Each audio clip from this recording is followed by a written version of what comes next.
Very pleased to welcome Bruce McAllister, who is joining us as a moderator for the first time.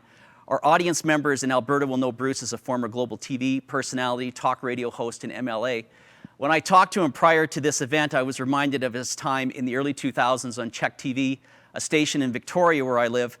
Of course, unfortunately, when Bruce moved to Alberta, it reduced the number of Conservatives living on Vancouver Island from 24 to 23.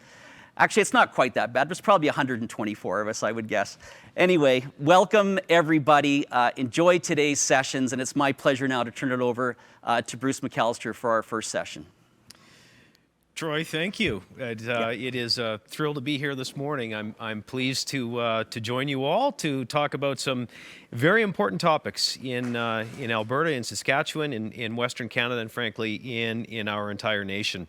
I'll be moderating a couple of panels this morning. The first one, talk about kicking it off with a bang. We're going to talk about Western alienation. Why is it that Ontario and Quebec seem to have such a control over what happens here in the West? Is it time that we did something about it? And if so, what is it that we're able to do? How do we move forward? We're going to address some of these questions. Certainly looking forward to it. I want to introduce you to our panel this morning as well. Let's start by going to the Zoom link and introduce you to Bill Bewick. Bill is with Fairness Alberta. Bill is an excellent political consultant and policy analyst. He was head of policy with the Wild Rose Party, I believe, from 2010 to 2017. Bill, just to make sure that we've got you up and running, can we hear your voice? How are you this morning? Thanks for joining us. Doing great, Bruce. Sorry I couldn't be there, but I'm definitely happy to be taking part in this. Yep, it's a new world. We're thrilled that you can join us online, Bill. Thank you. Joining us in studio, however, we are thrilled to have a couple of guests with us live in studio this morning. I'm going to start on my far left with a man probably doesn't need an introduction, but I'll give him one anyway. The original founder and leader of the Reform Party, the founder of the Manning Centre. I like to say the best prime minister that we never had. And I know you've heard that a time or two, Mr. Manning, but thank you, Preston Manning, for joining us today. Thank you. And in the middle, as Preston said before we came live this morning, a rose between two thorns, a woman whose CV is growing by the day. I was thinking about how to introduce you, Danielle, and I guess former leader of the Wild Rose Party, former school board trustee, former radio, TV, print journalist. Now the Alberta Enterprise Group, and a very strong and passionate voice for Conservatives in a world where we desperately need them. Thank you for being with us My today. pleasure. Nice to see you. It's great to see you. We're going to have a great discussion this morning. I'm going to go to Preston to kick us off. And I think, Mr. Manning, it would be appropriate to start with the federal election that just passed. Given the results that we see, what does it mean for Western alienation? And what are your thoughts on the election in general? Well, I think the overall reaction, but by large numbers of people, not just Conservatives, not just Westerners, is just profound disappointment with the whole exercise that spend $600+ million on a so-called democratic exercise, and the status quo is what you end up with. I think there's just profound disappointment. I worry on even the global stage. I think the big contest in the 21st century is between the Communist Party and Communist government of China's view of state-directed democracy versus our citizen-directed democracy. And when exercises in citizen-directed democracy don't seem to work or don't seem to address anything and leave people disappointed, these guys internationally can say, look, that's how that system works. So I think that's the biggest single reaction to this. One of the things I would urge people to do, and I'm kind of on this theme of do something. Don't just talk about it, complain about it, whine about it. There's too much of that. Do something that often when people are disappointed with an election, they just say, well, I'll wash my hands of the whole thing. I'm not going to talk to anyone about it. I want to forget about it. But now is the time to communicate with the leaders of those federal parties and your elected representative of why you were disappointed with each of them. And on the Conservative side, the Conservative caucus is meeting next Tuesday in Ottawa. Now would be a good time to see if you're disappointed, if you felt that your concerns were not addressed, including these Western, none of the parties came to grips with addressing Western alienation. If you feel that way, now is the time to communicate that specifically to the leaders and to your elected member. There is so much there. Do something. Do something about it, 100%. There's so much there I'd like to follow up on, and will as we get through the discussion. I want to, however, give you an opportunity, Danielle, and then Bill, to comment generally on what we just went through and what you think it means. Well, I supported the Conservative leader, Erin O'Toole, even though I had supported Maxime Bernier in the past. And it was interesting for me to see, and part of the reason I did that is I thought unity was important, because I think the more that we divide the Conservative movement, the less likely it is that we're ever going to be able to form a majority government again. And I appreciate the challenge that Erin O'Toole faces, that when you're running a partisan election to win the leadership, you have to demonstrate that you're true to the Conservative values to win the Conservative base. But then in a general election, everything turns towards how do I win seats in Ontario and Quebec? And that creates some alienation in the West, thinking, well, this isn't the guy I thought I voted for. So they have to reconcile that in some way. What I was surprised to see is that the party led by Jay Hill, the Mavericks, barely even registered. That, I wasn't expecting that. I thought that if there was going to be some manifestation of Western alienation in a vote, you would see that it would have been there. I think they got less than 1.5% of the vote. Meanwhile, a Quebecer, Maxime Bernier, managed to get somewhere 10 to 15% of the vote in certain ridings. I think overall about 8%. So there is a way for us to have a message that resonates both in Alberta and in Quebec, as Maxime Bernier has shown, by being able to win some of the popular vote out here. But it has underscored for me that the electoral system isn't working, not just because it favors Ontario and Quebec, but it really favors the large urban centers over rural. So I get the impression that the country is governed by what is decided in Montreal, Toronto, and Vancouver, to a lesser extent Calgary and Edmonton, but we're seeing that same dynamic play out in Calgary and Edmonton. And rural is feeling left behind. I think we have as much in common with rural British Columbia and rural Ontario, and maybe even rural Atlantic Canada and rural Quebec in Alberta.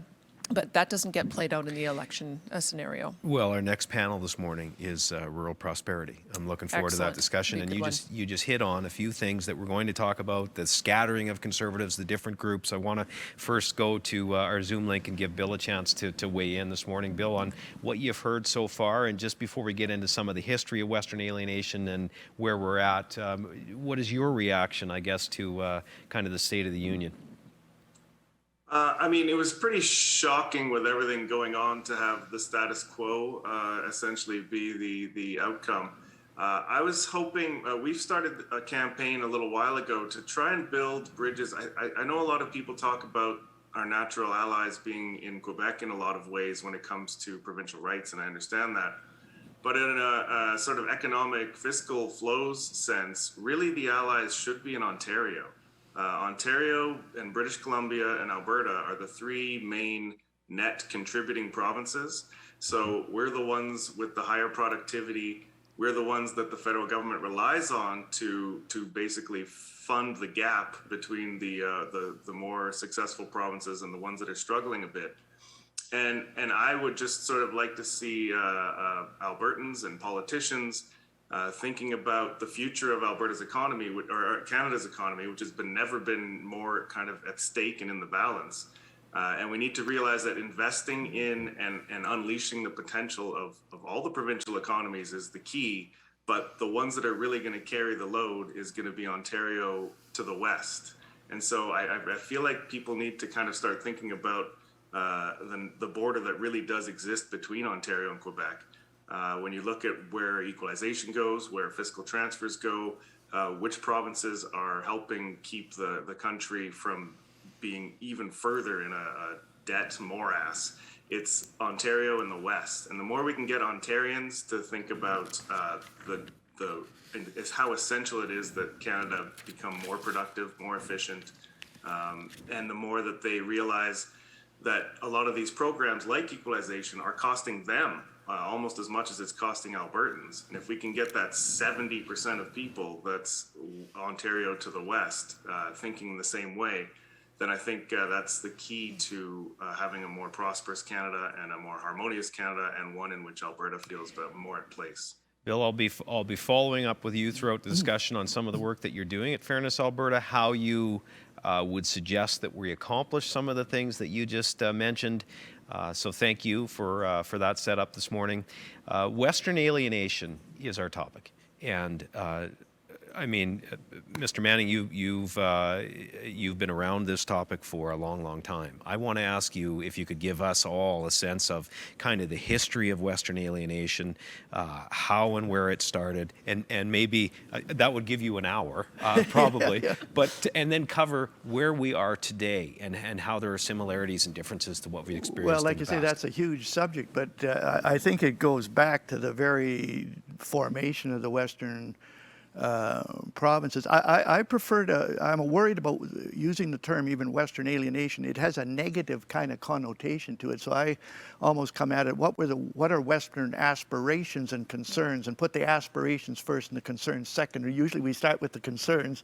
I'd like to start with the aspiration. And the original aspiration, say, goes way back to before Alberta and Saskatchewan, Manitoba were created as the provinces that they are, when F.W.G. Haltane was the last great premier of the old Northwest Territory, when all that area was one big province.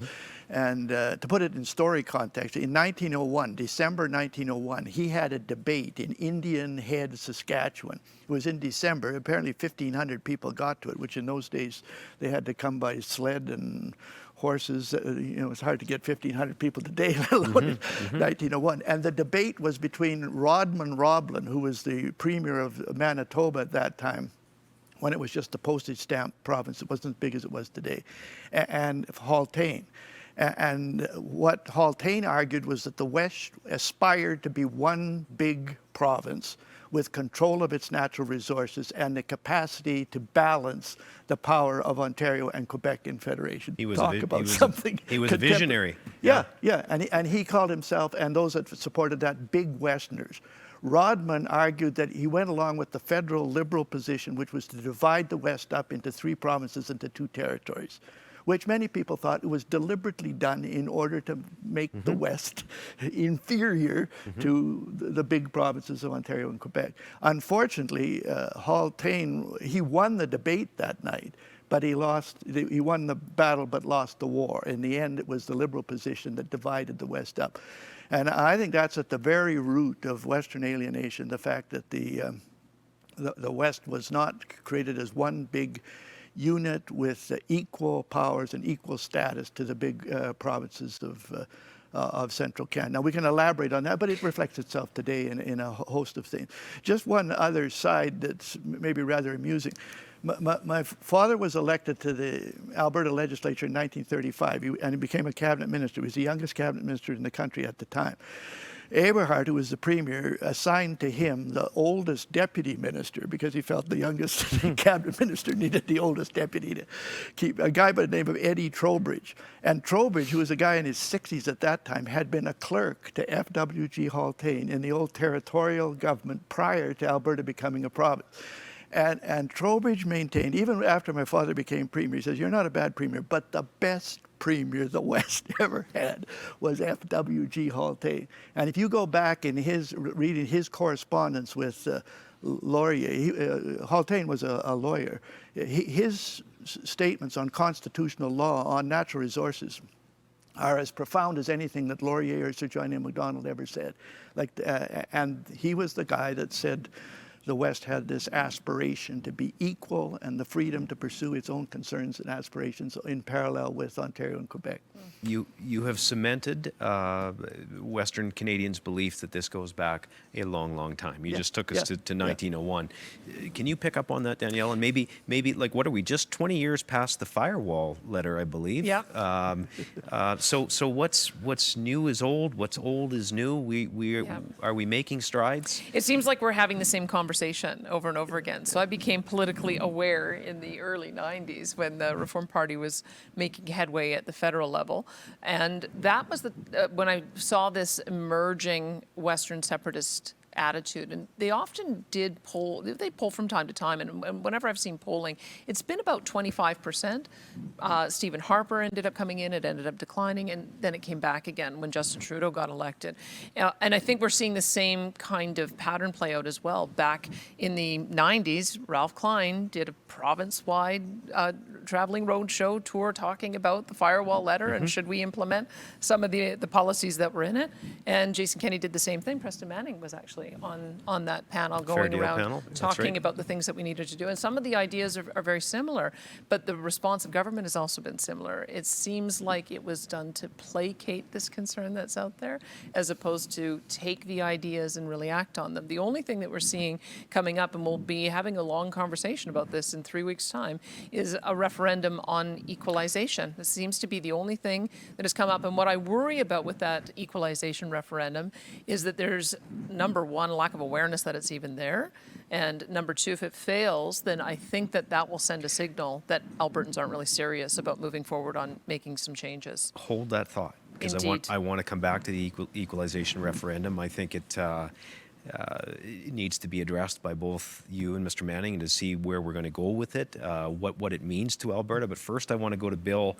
Bill, you're a numbers guy, and put this in perspective for Canadians. We see it kicked around all the time. This is what Alberta contributes in comparison to the rest of the nation when it comes to equalization. Can you give us a sense for Albertans as to how this plays out, and frankly, the inequities in it for Alberta and the Western provinces? Sure. Now, Albertans pay, traditionally, we've been paying about $50 billion in overall taxes to the federal government. That's if corporate taxes, sales taxes, and then personal income taxes is the biggest one.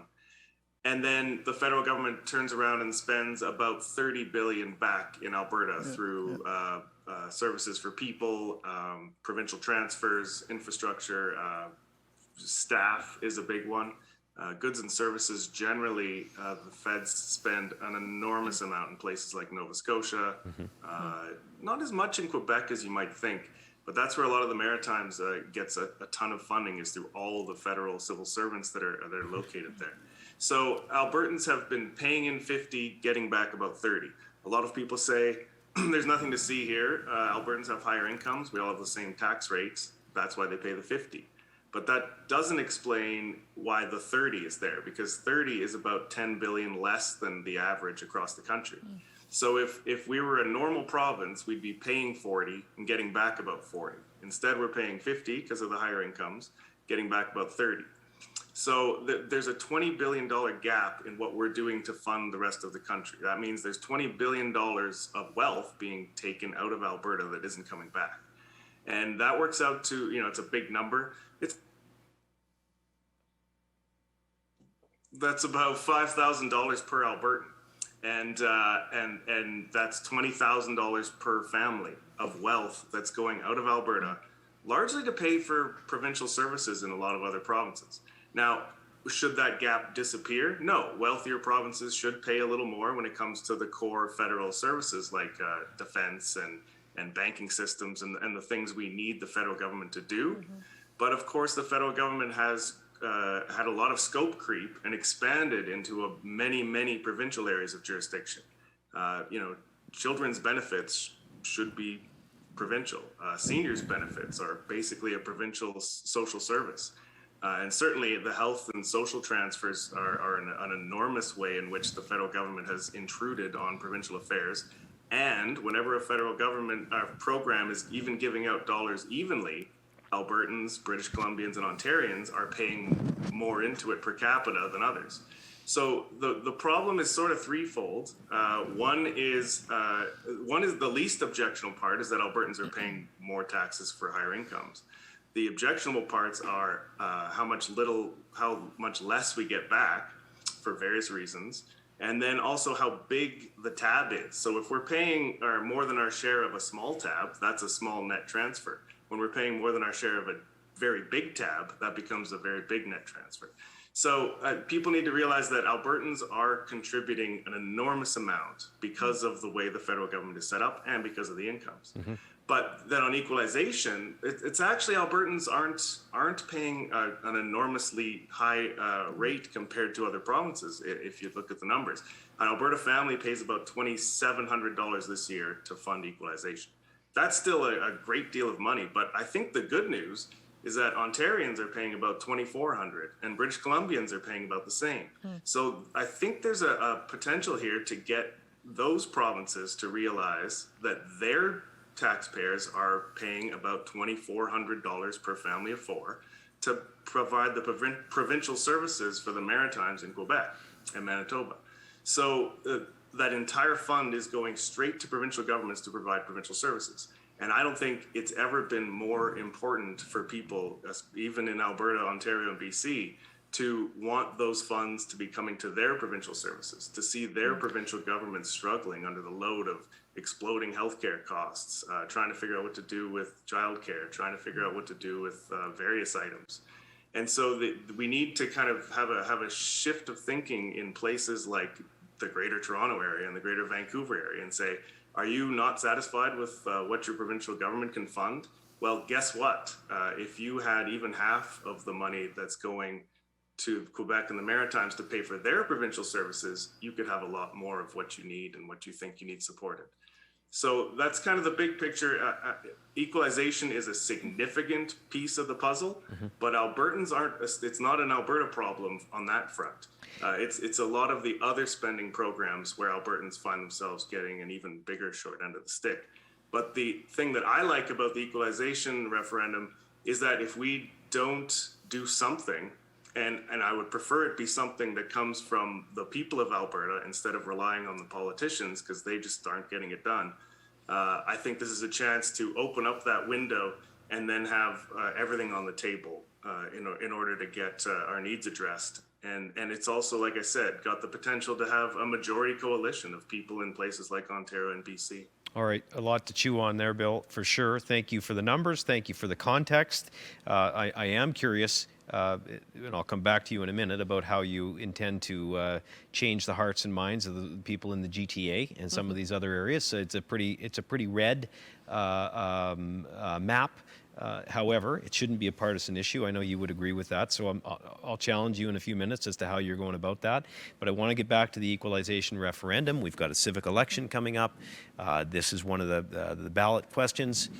Danielle, you raised it, so I'll go to you first.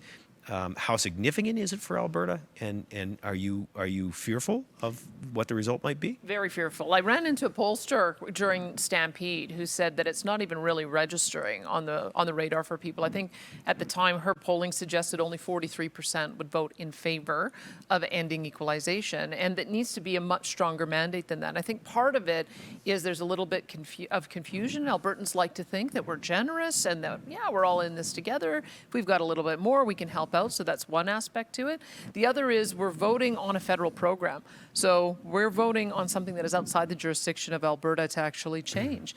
And so there's a question there about whether it will even be effective. I think it's important just to get the conversation started. And that's what I'm worried about, is that people don't know what's coming. People are sort of ambivalent about it. And I think some of the arguments that need to be made, the strongest arguments, aren't being made. So let me make two of them. Okay. I wrote a column this week talking about what I think is the biggest reason why we should end equalization. And it's because big provinces never should have been able to qualify for it. It is absolutely absurd that Saskatchewan, now a net payer, is giving money to a federal program that essentially transfers money to Quebec. And when I look at the way that Quebec manages its finances, we've created a program that gives the incentive for them to reduce their revenue so that they can maximize their transfers from Ottawa. And I'll give two examples. Number one, they basically shut out any opportunity to develop their immense natural gas resources. They've got some oil too. And can you imagine if we did this? If we said we're going to shut in all of our natural gas, forego those revenues. Oh, by the way, Ottawa, can you make up the difference for us because we're short? You pay us to do it. Yeah. Precisely. We should never allow a situation like that. Number two, they have subsidized electricity rates because of hydro, and it's immense. I'll give Gord Tolka a shout out from Libertas. I saw him give this presentation. He started by showing a picture of the suburbs of Quebec looking down, and there's a bunch of sort of blue squares and blue circles. And what is that? It's swimming pools. And you think about the latitude of Quebec City, it's about the same as Calgary is the winter carnival city where Bonhomme is. It's not exactly balmy. How can they have swimming pools? Well, they're heated year-round because you can afford to do it when you've got 7 cent a kilowatt hour electricity. So Quebec produces 200 billion kilowatt hours of electricity. If they were to charge just 1 cent more, so it brings it up to closer to market, that would generate $2 billion. If they were to charge 6 cents more per kilowatt hour, that would replace the need for them to get equalization altogether. And so that's the real problem that I have, is that Quebec has the means to generate its own revenue. It is violating the principle of equalization, which is the notion we should have roughly equivalent tax rates so we can deliver roughly equal services. We shouldn't have a situation where a province is able to game the system in order to extract maximum dollars from Ottawa. And that's the reason we need to start the conversation. And the only way to start it is, I think, through an equalization vote. Pretty compelling argument. Makes me wonder why only 43%, according to the last poll, would support it. How do we change that, just before I go to Mr. Manning? I think we have to talk about it. I think it's unfortunate that we've been so overwhelmed in this province, and our Premier has been so overwhelmed with dealing with the COVID response, because he is our best communicator on this, because he can speak in both English and French.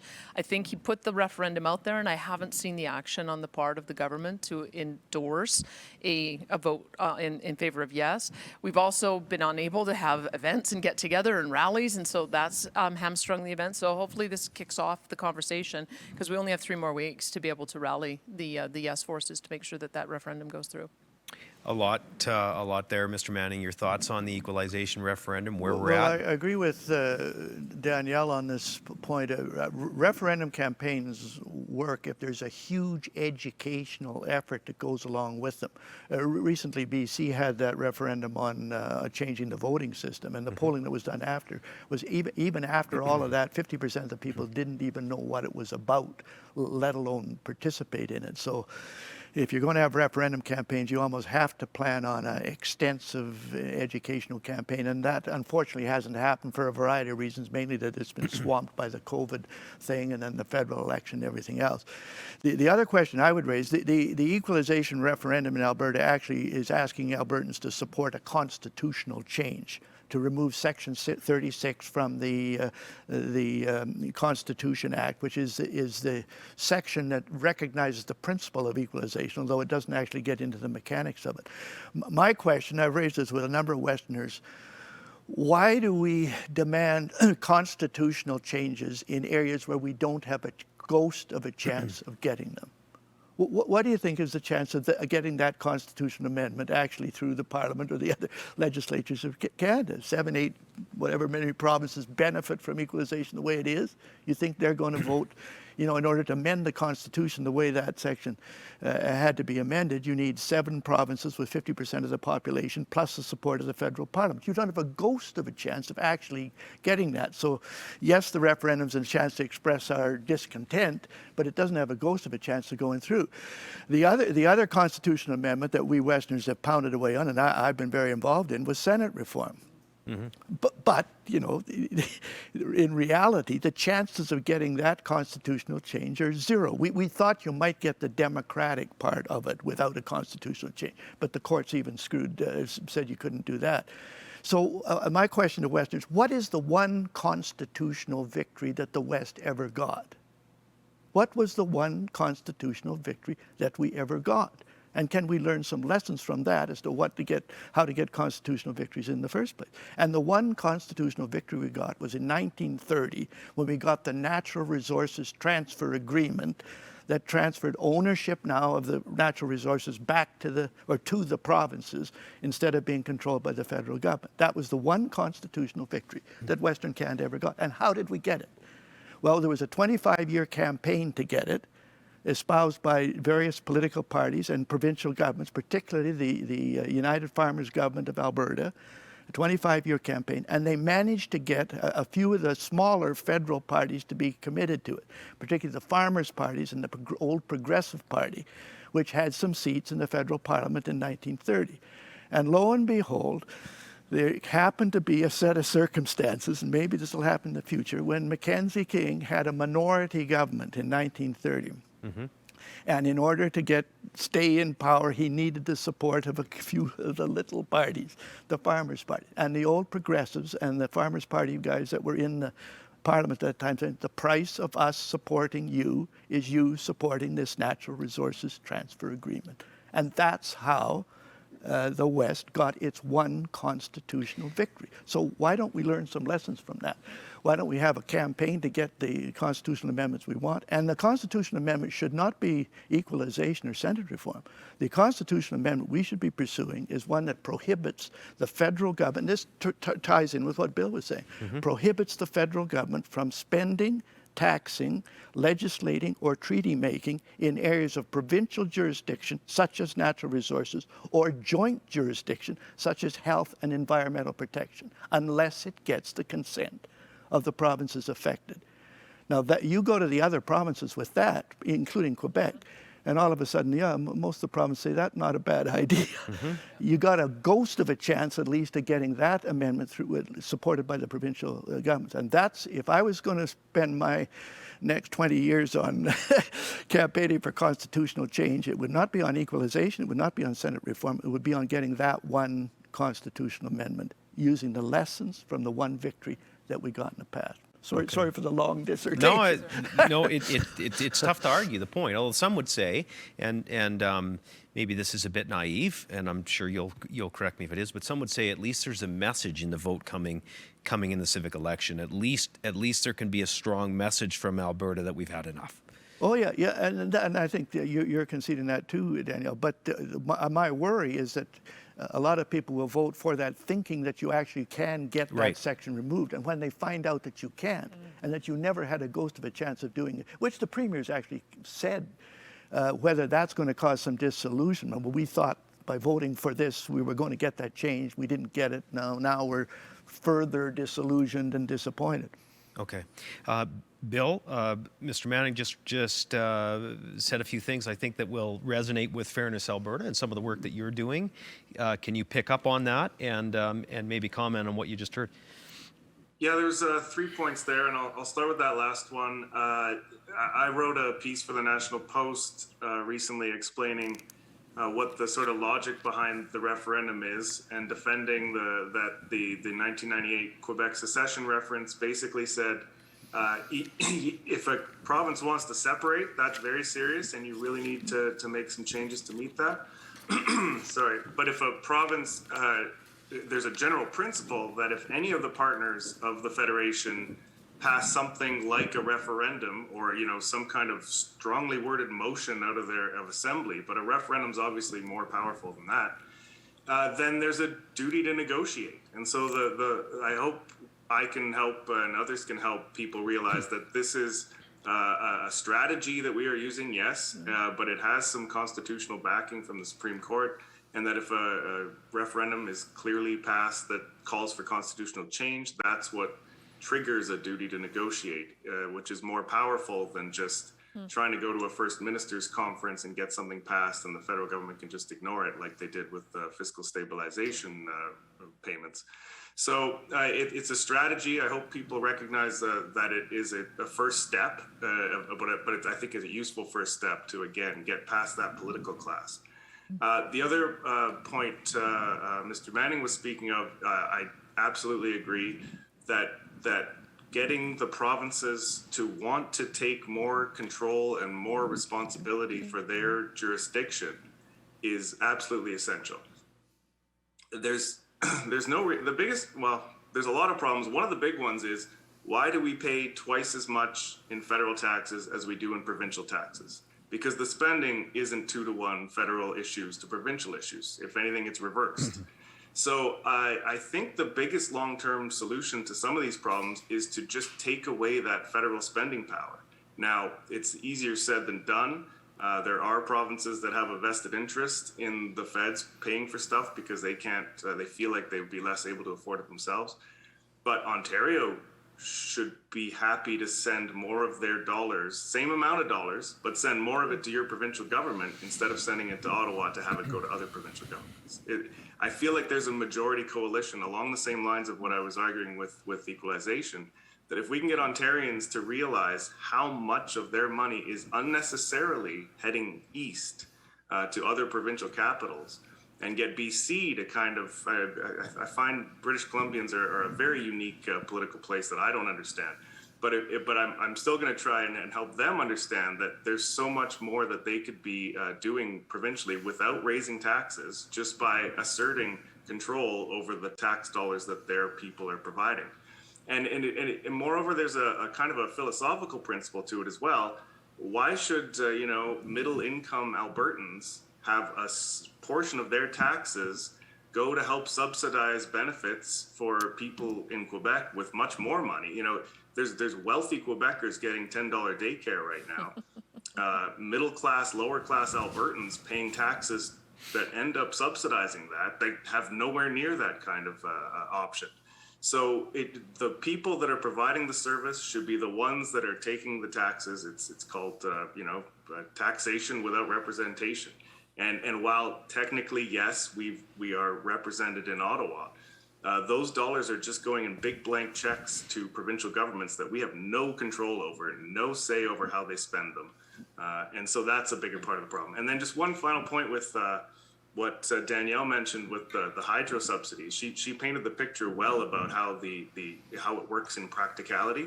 But there's actually even a flaw in the equalization program, which is one of the first ones I would want to fix, which is that the program counts Quebec's fiscal capacity based on the revenues they take in from that hydro system. Alberta obviously has a private system, so it charges market rates, and then they pay taxes on it. So our fiscal capacity is measured in our electricity system much higher because it's at market rates. Because Quebec does that subsidy, it looks like their hydro program couldn't make any money, and even if it was private, you wouldn't be able to really tax much out of it. But of course, that's artificial because of the subsidy. So the program should just say, do what you want with your hydro, I guess, Quebec, but we're going to assume that you're charging market rates. And if you just take the difference between Montreal and Toronto, both of them have hydro, so it's comparable. It's about 4 cents. And if you just added 4 cents to Quebec's amount that they're charging for electricity, their equalization payment drops from 13 billion down to about 5. So you've basically come at least a third of the way towards repairing the equalization program just from making that one very common sense change. So, Bill, I'm going to stay with you for a minute. I'm hearing a lot of logical arguments. It started with Mr. Manning on how to get constitutional reform. A wise man once said to me, it's tough to counter emotion with logic. And that wise man may be sitting on this panel with us today in studio. I remember him saying it to me one time years ago. So my question to you is, when you go out to the rest of the country and you try and get some of these other provinces on side to make them see the inequities that we face and the positives that would benefit us all if we make changes, how do you convince them? I mean, this seems like a Western problem. And how do you convince the rest of the nation that it's in their best interest to push for change? I don't have any ambitions of convincing everyone, but I feel like there's logic, but it backs up to, don't you wish you had more funding staying in your province? Don't you wish there was less of your dollars going to help Quebec and the Maritimes pay for things when you can't get them in your own province? And so that's a logical argument, but I think it pretty quickly becomes an emotional one for people who whose biggest concerns with all of governments is, can I get the healthcare I need? Are my kids getting a good enough education? Am I going to be taken care of when I'm a senior? So those three arguments, I think, can appeal to people in Ontario and BC. It just is going to take a sustained effort and people supporting our work at Fairness Alberta and other groups that are trying to do similar things to get it done. Okay, just before I move on, you were nodding and commenting, almost wanting to jump in there. So I'll give you an opportunity. I think part of what we need to do is stop talking and start acting. I mean, it's one thing for Alberta to say how unfairly we're being treated, but then why do we let Ottawa collect our personal income taxes? Why do we let them police our rural communities with the RCMP? Why don't we have our own provincial pension plan? Why do we continue to persist in having an EI program that disadvantages Alberta taxpayers? Why don't we take control of some of those things? And a former colleague of ours, Rob Anderson, along with Derek Frum and Barry Cooper, have written a paper that was released this week called Free Alberta. So it's an update on some of the ideas that came out of the firewall, saying we don't have to wait for everybody else. We just need to assert ourselves in these areas. And to Preston's point, one of the things he says would be a sort of the landmark legislation to pass is an Alberta Sovereignty Act, where you pass that legislation and say we will not implement any federal policy or program that we feel is hostile to Alberta. So rather than the federal government refusing to approve a mining operation for oil sands because they have a 10-year regulatory approval process. If we want to approve it, we'll approve it. And if we don't want to implement the federal carbon tax, we don't implement the federal carbon tax. And so this is, I think, one of the things that I find frustrating is that we act as if we could be sovereign, and yet we don't take the very basic steps that other provinces have to take care of our own affairs. So I'm not sure why we have that reticence to take that kind of action, but it seems to me that if we show the way in Alberta, by doing some of the things that the other provinces already have, then you can also start a national conversation. It's almost as if we say, we're going to threaten you with real action here, and if you don't do what we want, we're going to threaten you again. And it seems like where we're going. Mr. Manning, the fairness, the Free Alberta strategy, the latest, Danielle referenced it, the latest effort, I guess, to draw attention to these issues. Did you see it this week? And do you have any thoughts on it? Well, yes, and that's one option. Maybe this is a whole other subject we can get into. The West, and Alberta in particular, has this potential for developing populist political energy. In fact, one of the things that disturbs me in the debate about populism in North America is that no part of North America has had more experience with populist movements, populist parties, and populist governments in Western Canada. And there's all kinds of lessons to be learned from that are never talked about in these broader debates by Canadian commentators from Eastern Canada talking about populism in the United States. But what I'm getting at is that there's populist energy out there that can be harnessed to something else, positive goals. And I think the next populist movement's either going to be harnessed to a secession movement or to something like what Danielle is talking about. And that's a lot of energy there that can move that along. The other point that I'd make, and it's really suggested by what Bill said, there's this whole negotiation aspect. You talk about how do you get the other provinces on side on any of this stuff. I think there what you have to recognize is what I've called the deal model of confederation. A lot of the way this federation works is, we actually did a study on this years ago. I was in the consulting business. We used to actually make money on this, predicting the outcome of federal provincial conferences until our prediction was that nothing would happen and that nobody would pay for that conclusion. But every premier goes into those conferences, in our view, with two cards. One is what I'm trying to get out of it and what I'm prepared to give up in order to get it. And if you know what those cards are, you can sometimes get somebody else to give you what you want. It's not because the guy believes in what you want. That's what he's got to support in order to get what he wants. And one amusing story on this, because it relates to equalization, and I shouldn't take too much time on this, but there's been books written on the rationale and the logic and the equality behind equalization. There's lectures and books galore on it. The intellectual foundations of equalization. And years ago, I was at the University of Alberta. I heard a very learned lecture on the intellectual structure that the equalization justifies and everything else. And so I went over to the legislature, to my father's office, and said, I now know equalization. Oh, he said, I understand equalization. He said, that's good. Tell me how it works. And, and I started giving him this lecture, and he starts to laugh halfway through it. And I said, what are you laughing about? Well, he said, There may be a lot of truth in that lecture and that, but he said, I went to the first federal provincial conference after the war with Mackenzie King when this subject first came up. They didn't call it equalization, but that's what it was. At the conference, we couldn't agree on anything. But we went to Kingsmere, where Mackenzie King's estate outside of Ottawa that night for the dinner and the wining and the dining, where the real conferences usually happen. That's right. And it got around to this subject. And King goes around the room and says, how much do you want out of this sort of thing? And what are you prepared to give up to get it? And he went around the room like that. And my father said he thinks the next day King called in his finance minister and his deputy and said, figure out a way that gives province A this, but demands this concession from them. Figure out a way to give this province B this much, but get concession B out of them.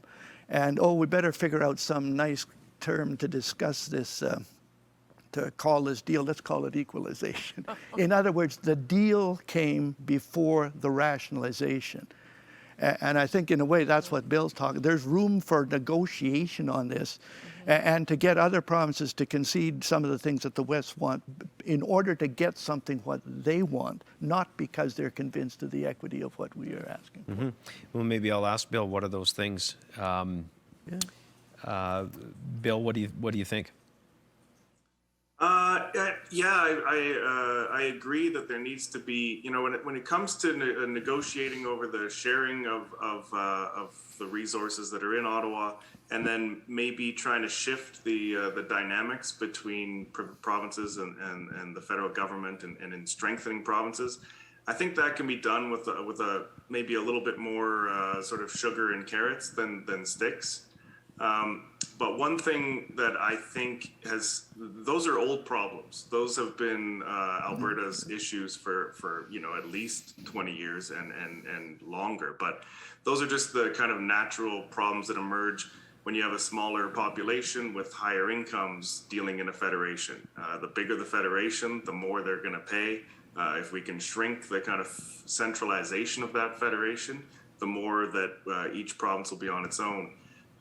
But the one thing that is fueling alienation further and has become perhaps much more serious and no longer a place where we can do smiles and try to be positive about it is the sort of threat to our key sector. It's one thing to be squabbling over how much of the resources in the pie we get. But when there seems to be a shift in tone where the federal government and a chunk of the population in various provinces is looking to sort of lock in trillions of dollars of resource wealth, that becomes a different scenario where I think there's going to be a lot more sticks pulled out and threats, and it's a lot harder to abide by that and just accept it as part of being in a federation. So that's where sort of some of the bigger wild cards like the CPP, and we were talking about the Free Alberta suggestions. I mean, a lot of what they're talking about relies on us somehow taking over our federal taxes, and I'd love for that to be possible, but I just don't see how it is, unfortunately. So we need to keep kind of thinking about these things and sometimes getting a little more aggressive, I think, right now, unfortunately, because there is a sort of existential threat to our future prosperity. Bruce, what about, and I'd be interested in other panelists' view on this, what about using the fear of the United States to get some of the things that you can't? Well, the fear of the United States is what helped put this federation together. Colonies thought we better get together because, by the way, the U.S. has the largest standing army in the world right after the Civil War. So fear of the United States can be a factor in federal-provincial relations and what Central Canada, like you need a prime minister with some strategic sense, which we do not have now, but maybe if we did have one. What if Alberta did actually secede? There will be an offer from the United States for that Alberta to become the 51st state. And why will that offer be made? It will be made because the United States would like to get a hold of the second or third largest sources of petroleum in the world. That's why it'll be made. Now, when that finally sinks into Ottawa, you want that to happen?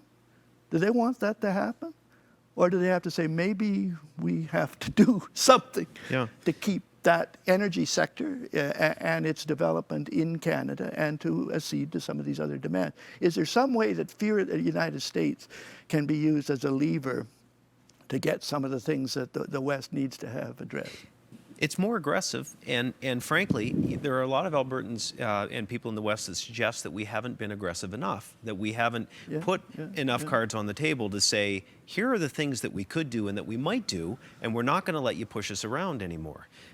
That's an interesting conversation. It seems to me, in our old caucus days, we talked about a lot of these things, and that may be one of them. Do you think our Premier has been assertive enough with the federal government, and is it time for us to take a more aggressive stance? I think the problem that we have with America is that they change their politics just as wildly as we see the divisions in our country, East versus West. I mean, I don't know that Albertans have an enthusiasm for President Kamala Harris, for instance, or President Alexandria Ocasio-Cortez. I don't know that that's any more open-minded to our particular problem. Probably not the audience with us today. No. So here's what I would say is we have to recognize, I'll probably be unpopular, but what the heck.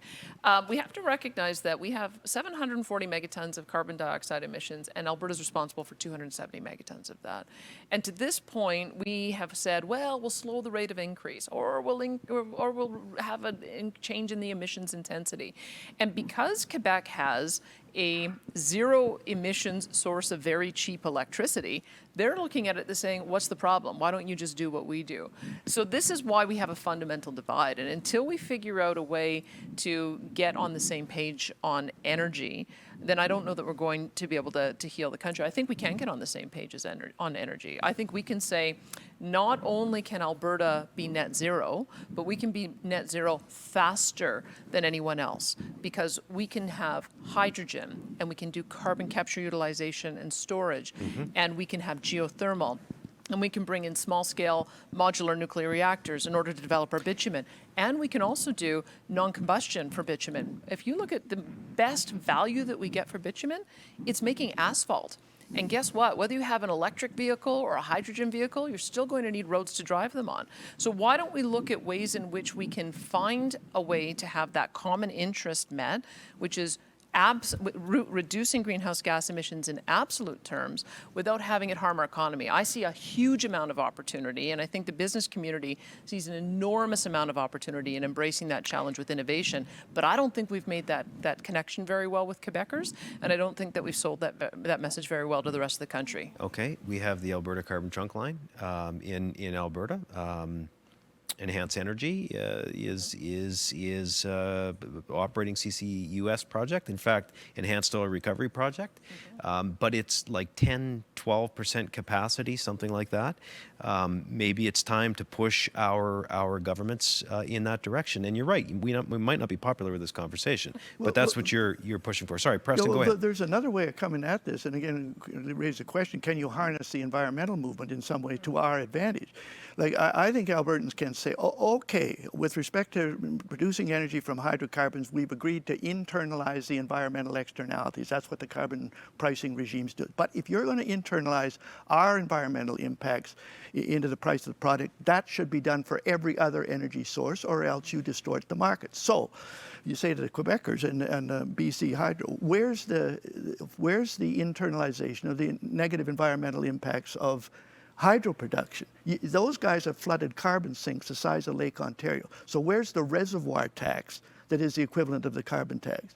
You go to the nuclear guys who say that we don't produce a lot of CO2. No, but you produce one of the deadliest poisons known to man, which costs billions of dollars to try to bury somewhere in the Canadian Shield. So where's the radiation tax for those guys?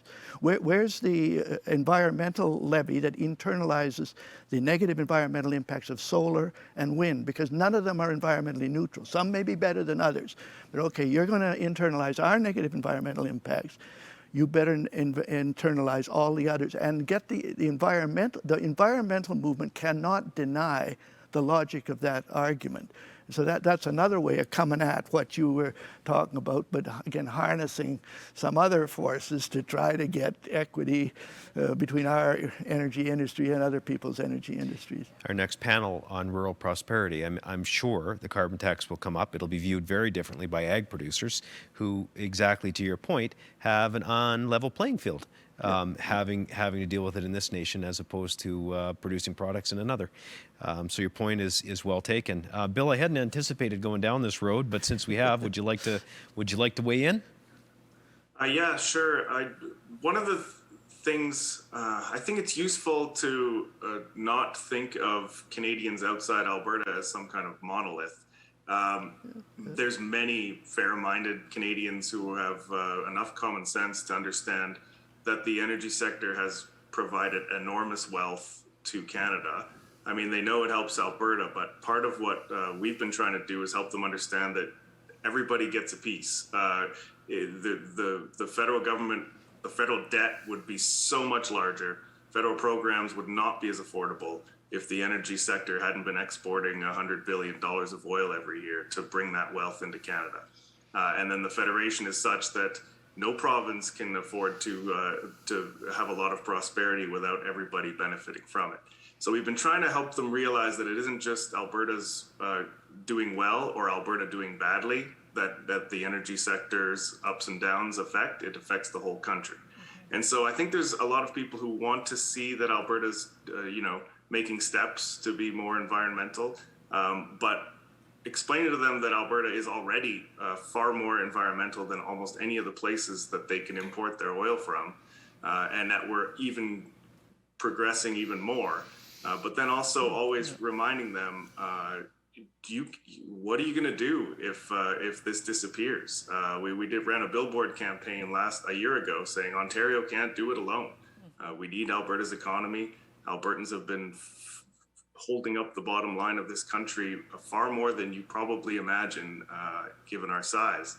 And so just really reinforcing to people that they have an interest, stop assuming everybody in Ontario is a green radical, because it's just not true. And getting people to recognize how much is at stake for the whole country with the rise and fall of one of its key sectors. Thank you, Bill. I just want to mention to those of you watching online, which is everybody, frankly, if you have questions that you would like to ask of the panelists, send those in. There's no guarantee that we'll get to them. We're having some technical issues, but we'll try. And I'll say to you, to those of you in the control room, for my eyes, if you want to deliver me a question, I'm having a tough time seeing the board with some of these questions. I will happily get to some of those. And this is where I want to go with this conversation next, right to the heart of it. If you don't know anything about Canadian politics, and you come in and you say, okay, you're a consultant, let's analyze this from the West standpoint and see what's going on. I think you'd look at it and you'd say, how come Quebec gets their way in all of these different things, and you guys are shut out here? So my question is, how do we be more like Quebec? How do we do what they have done and use their playbook? Well, maybe this is an indirect answer to that, but prior to this federal election, a number of us communicated with the federal Conservative Party about, and actually the other parties as well, you better have something in your platform to address this Western alienation, because it's a big factor out here, and if you don't do it, you're going to see a secessionist movement or something like that out here. One of the pushback from the federal Conservatives was, if we're too strong on Western alienation, we'll alienate people in other parts of the country. And some of them said that even recognizing Quebec as a distinct society, it produced a negative reaction in other parts of the country. So our counter suggestion to that, and this is an indirect way of getting to your question, was, okay, why doesn't some federal leader and some federal party officially recognize the regional character of Canada? That this country is a bunch of regions, the Atlantic region, the Laurentian region, the Western region, the Pacific region, if you want, the Northern region, whatever. And that each of them has some unique, distinctive, we would use the word, distinct aspirations and concerns which have to be addressed if you're going to keep the country together. If you put it in that broader context, then addressing Western alienation or Quebec's distinctiveness doesn't stick out like a sore thumb. It's part of the whole picture. And I think that is one way to get at and get this Western alienation discussion is sort of in a constructive, broader framework than it's just one region of the country howling about something. Now, unfortunately, it would appear we were not able to convince anybody to do that. But I think if some federal party actually did that, became the champion of recognizing the regional character of Canada and had something specific for each region, that would allow our Western alienation to get dealt with better in the rest of the country than the approach that we're taking now, where it sticks out like a sore thumb. You know. I prefer for the premiers to take the lead on this. Like, what would I would like to see? Why not get, to go to Preston's point about finding communities of interest, right? Why not get John Horgan, Jason Kenney, and Francois Legault to sit down and talk about the opportunity of exporting LNG? Because they've already made the argument in British Columbia. Isn't that interesting that a left-wing NDP premier, union-backed, has made the decision, also very strong environmental movement, made the decision that he wants to export LNG for the benefit of his province to Asia? Why can't we sit with Francois Legault and talk to him about the new revenues that he would get from having a natural gas royalty, and talk to him about how we'd be able to help our friends and partners in Europe so that they're not reliant solely on Russia to be able to get their natural gas supplies? It seems to me that if the federal government is not going to show that leadership, then it's up to Jason Kenney to show that leadership and reach across the aisle to those who have different political views than him, but find a way of framing it in their interests. And I would almost prefer to see the outreach. Now that we've seen that the federal project for conservatism continues to fail, continues to falter, continues not to be the vehicle, why not see if we can find a way of taking provinces who you would think would normally disagree, find the area of common interest? Because once you get BC, Alberta, and Quebec agreeing on something, then you're going to be able to make an influence at the federal level. And that may be the only avenue that's open to us in the short term. Well, you may need a magic wand, unfortunately, to make that happen. I look at, and I don't mean to be a cynic or skeptical, but I look at Conservative leader Erin O'Toole's platform, and there's our champion, right, for conservative voices. I'm not sure, was Western alienation or was there anything unique to the West in that platform that would have? Out of the 150 pages in their platform, there were 3 pages that dealt with some of these Western issues. So there was some recognition, but it wasn't as strong as a lot of the Western MPs would have liked to have had. And they have this fear that if you get too strong there, you alienate other people. And my answer to that was then, okay, recognize the regional, raise it up to a higher level and recognize regionalism as a characteristic of the country. The one problem with what you're suggesting, Danielle, is Legault explicitly rejected the LNG Saguenay project. This was raised. He said, Quebec does not have, the Quebec government, I think his words were, does not have a social license to approve that pipeline. And yet, Jason Kenney got him to agree to LNG exports prior to COVID. So I think that when the premier goes and has that relationship, speaking in the same language, and talking about the issues we have to address with Quebec is the environmental issues. And I think we've got a really strong environmental case and what to the make. West and Quebec have together, and it's an odd thing, is that we both want a more decentralized federation. Completely. For different reasons. Quebec wants it for social, linguistic, and cultural reasons. We want it for economic reasons. But we both want a more decentralized federation, which is why I think Quebec would go along with that amendment to prohibit the federal government from interfering in provincial or joint jurisdiction areas without the consent of the provinces, because it decentralizes things. You guys don't need a moderator. I love it. It's fantastic. I have one more thing I can say, but Go ahead. I'm sure Go Bill ahead, will- and then we'll give Bill a chance. I'll tell you the only other thing that might work if we haven't given up on federal politics as the vehicle. I personally think we can do far more at the municipal and provincial level to get our conservative message and conservative ideas implemented. But the only other model to look at is Australia. I hesitate to say that. I don't mean their COVID approach because we don't thank want to you. go that way. But Drew Barnes, actually, who's an independent MLA now in Alberta, was the first to tell me about the Australian National Party. And they decided in the early 1900s that the rural interests of Australia could not be adequately represented with a single party because it was so dominated by the urban interests. So they said, we will create our own party and we will not run candidates in urban Australia. And if a conservative-minded party forms, we will form a coalition with them. And they've been successful over the years. There's even been prime ministers from the Australian National Party. So taking Preston's approach, what if you decided that there would be a different vehicle in Quebec?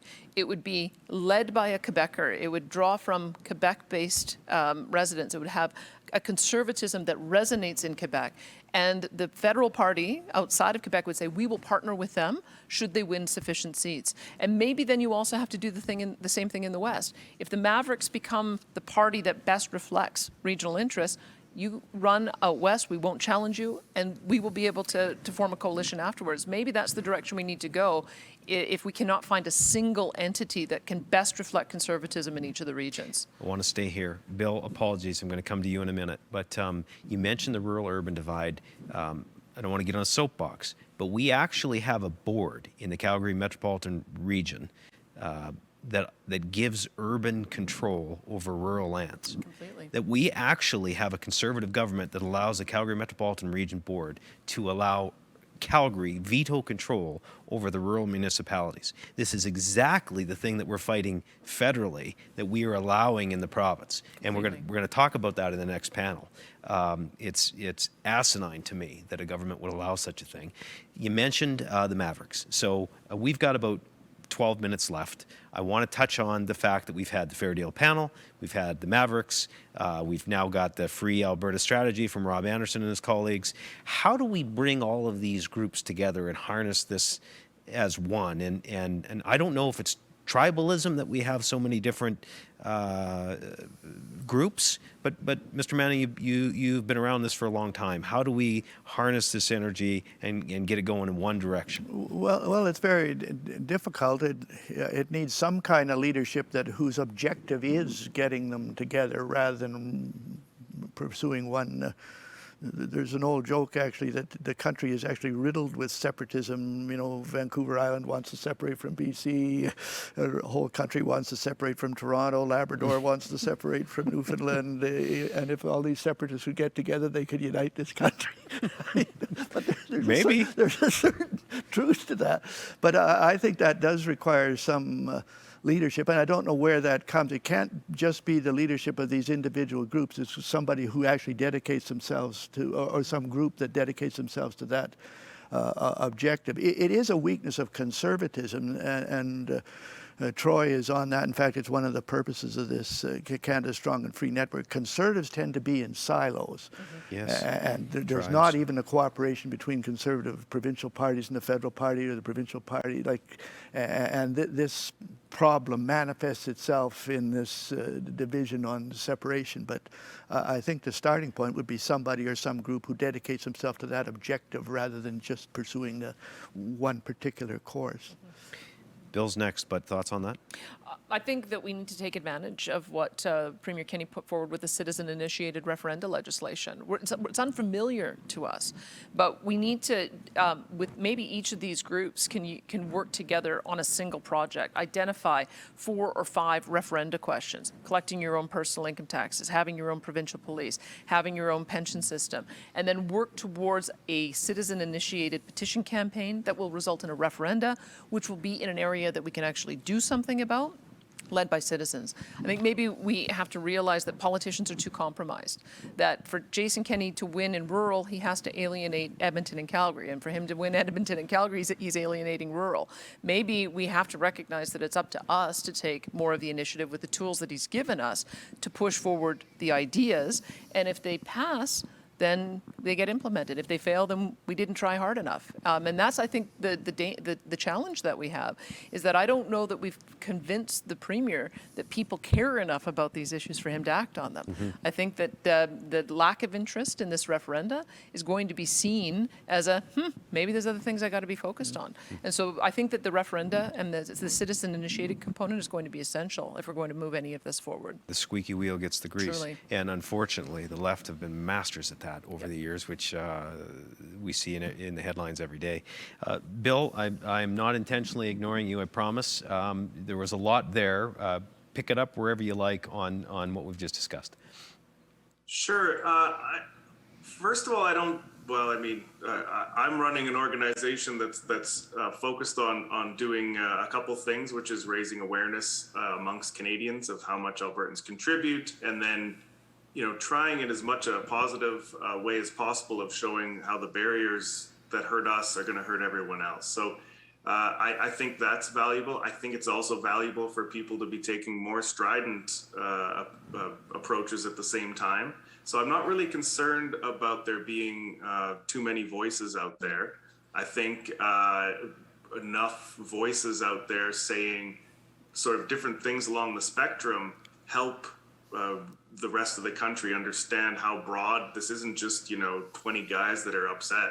It's a whole province that is having this bubbling up, and it's coming out in different fissures, and it magnifies, I think, the effect for a lot of people. Ultimately, it's someone like a premier who needs to sort of say, look, I got 3 groups behind me here.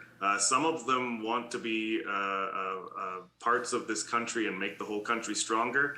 Other ones are looking for anything they can do to get to retreat from the country. Others are looking to straight up leave it. So I've got these problems here. Which door do you guys want us to pick? And I don't think that's necessarily a negative thing to have all kinds of ideas bubbling up. But I do think that when it comes to things like the energy sector and the emissions issues, if we can, for a long time, Alberta didn't really tell its story. I think there's groups like the Canadian Energy Centre is actually putting out a whole bunch of really good statistics and persuasive arguments about things like, China is ramping up coal production. That's a fact. There's dozens of coal plants going in this year. And so while Canada kind of fiddles at the margins and tries to basically make itself much poorer for the sake of some negligible emissions reductions, China is just ramping it up. So the idea that we're just educating people about these things, trying to get to the common sense folks that can understand that us bankrupting ourselves just to do a small thing while China's doing this, and then on top of that, doing things like stopping LNG shipments, which are absolutely the way to reduce China's emissions, a way to keep our energy sector productive in a very obviously environmental way. And then the indigenous communities that benefit from the resource exploration and development. I mean, there's so many folks out there who think they're saving the world by shutting in Alberta, but really, and then they also claim to care about things like indigenous communities being prosperous, and they also claim to care about reducing emissions in China, but it's just manifestly contradicting themselves. And I think if we just come to Canadians with more of a friendly, educational, here's the reality, here's why it's in your interest, that we can get a long way. But if there's a bunch of groups that are threatening much more serious things, I don't really see that as a downfall. Okay, Bill, thank you.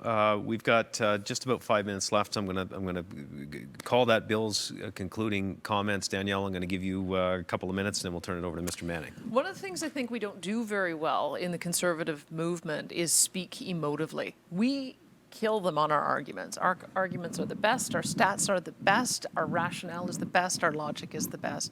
But the problem is that I don't think that we connect with voters on an emotional level about why they should care.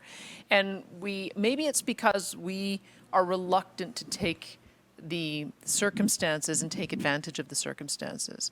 When we had the shutdown of the rail line, this was pre-COVID. I mean, if we forget that some of the calamity that we had in our country prior to the COVID calamity, but we were in a position in Quebec where farmers weren't able to dry their grain because they weren't going to be able to get propane shipments, where the propane that went to heat nursing homes was in danger of not being delivered.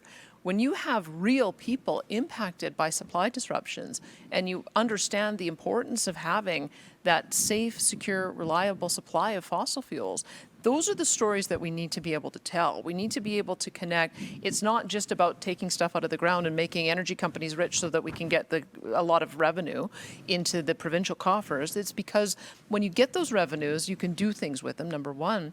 But it's an essential for life. And I think that we failed to draw that connection.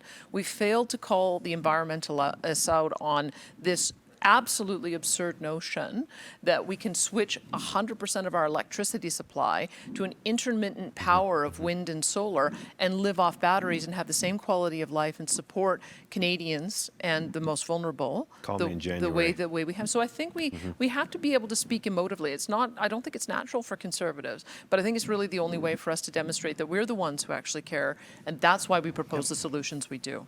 Well said. Well said. Mr. Manning, just some closing comments. Well, just to summarize, I think, come back to this, do something as distinct from talking about it. I think there's been some good suggestions here. I think the suggestion that the provinces can be more aggressive on this, Alberta can be more aggressive on this issue. I do believe the federal parties can be confronted with ways of dealing with these regional concerns in a way that doesn't alienate the rest of the country. So there's things that can be done there. I think there's harnessing populist energy, which is what referendums can do, but not just on one subject, but maybe on 5 or 6 subjects would be beneficial. And I agree with adding the emotional content to the rationality of these arguments. But my worry is these days the emotions that are being harnessed to political objectives are fear and anger. And I don't think those are the emotions that should be harnessed to advance the West position. I think the opposite should be hope and fearlessness, courage on the part of the West rather than fear.